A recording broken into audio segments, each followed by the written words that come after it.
I came across this book.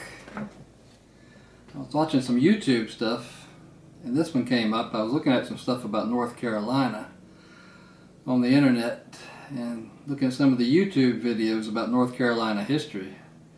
And I saw this thing pop up about Bayless Brooks.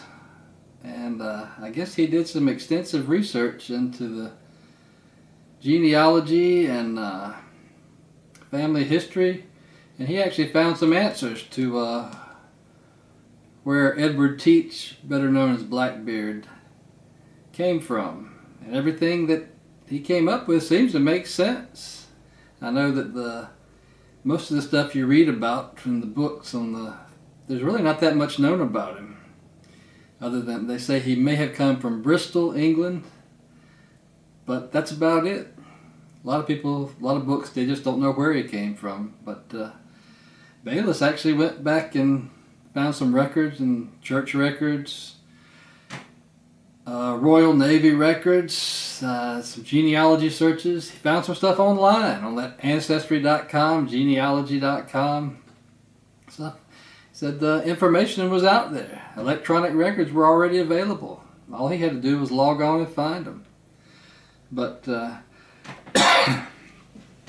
I thought it was a great book.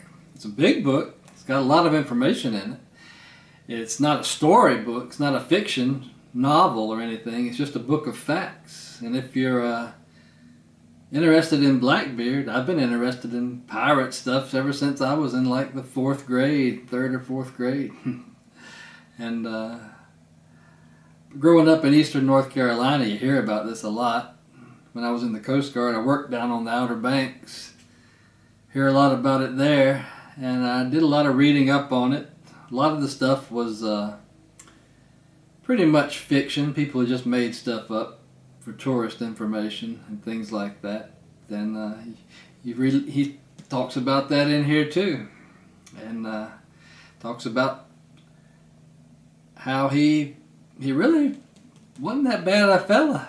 I don't think there's any record of him actually having killed anybody. He may have, but there's no official record of it. But he was pretty much, according to all the records, he was born in England, moved to Jamaica sometime, probably in his like around 12 years old, grew up in a seaport town in Jamaica. His father was a mariner, a captain on merchant ships. He was in the Royal Navy.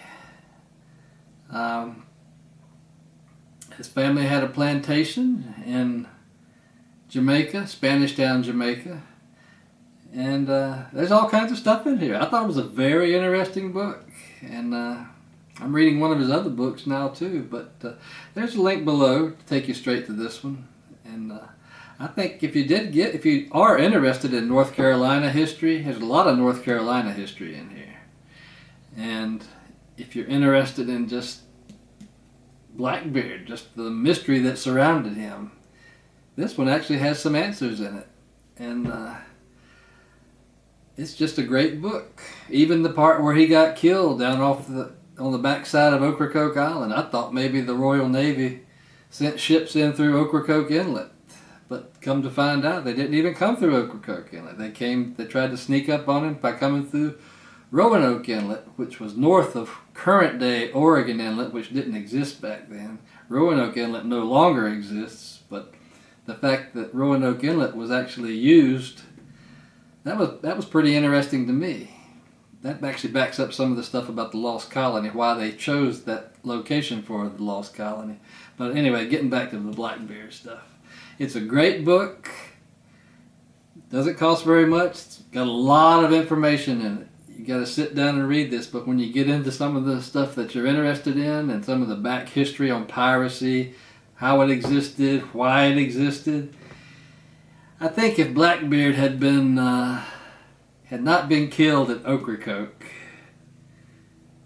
he probably would have been one of England's heroes 2 years later when the privateers were called back into existence.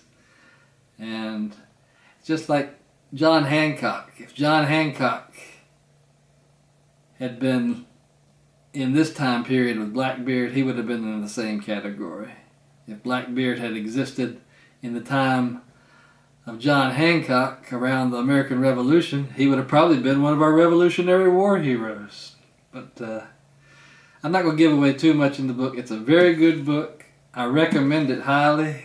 I really enjoyed reading it. I read the whole thing when I was on vacation down at the beach. It took me about 3 days, but once you get into it, you just want to keep going. It's good illustrations, good genealogical records. I think you will enjoy it immensely. I did. It answered a whole lot of questions that I had. And I think with the research that Mr. Brooks did, he really backs up his theory of where Blackbeard came from with some very good facts that are actually written down in record books, church records, naval records, Carolina records. It's just a good book. I recommend it highly. So that's my 2 cents on it. See the link below. It'll take you straight to the thing on Amazon where you can purchase it. And let me know in your comments down below if you get as much out of it as I did. You'll probably want to read some of his other books after you read this one. It was that good. I've already ordered his other book, Pirates and Slaves, The Making of America. A lot of North Carolina history in that one. I'm really enjoying that one right now. Thank you very much, and I'll keep you informed of any future book reviews. Thank you.